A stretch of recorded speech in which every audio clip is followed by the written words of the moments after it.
Police in Indianapolis say the bus that hit and killed a principal last month didn't have its parking brake on. According to a report, all of the students had already boarded the bus and the driver was getting ready to leave. For some reason, she got out of her seat, and that's when the bus rolled forward, killing Susan Jordan. Obviously, all buses have brakes, but for them to come to a complete stop, most have to have the parking brake on. Following that fatal crash in Indianapolis, one local school is reinforcing bus driver safety procedures. And today, Newschannel 15's Angelica Robinson talked with the director of transportation at Huntington County Schools and joins us with more on that. Well, all school bus drivers go through an extensive training process. And after last month's fatal bus crash, Huntington County Schools are working to remind bus drivers of safety protocol.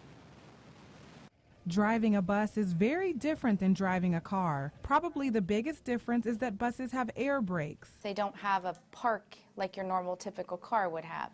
So you would put the bus in neutral and then pull a park brake.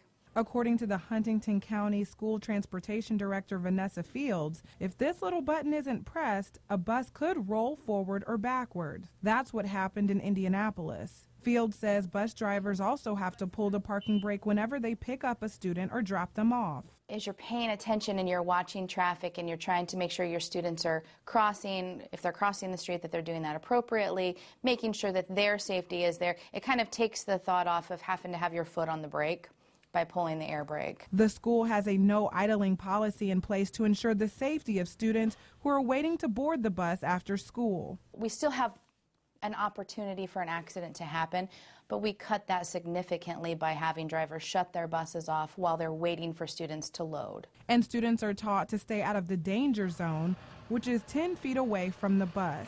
Fields says the tragedy in Indianapolis has opened up discussion about the district's current safety policies. We're very focused on safety, and that we want to make sure that all of our students are safe. And so I think for us, it's just kind of having that awareness and being able to talk about what happened and, how do we make sure that we don't ever make that mistake. Fields says there's never been an incident like the one in Indianapolis at Huntington County Schools. She says each year the Transportation Department reminds drivers, faculty, and students of safety procedures. All right, thank you, Angelica.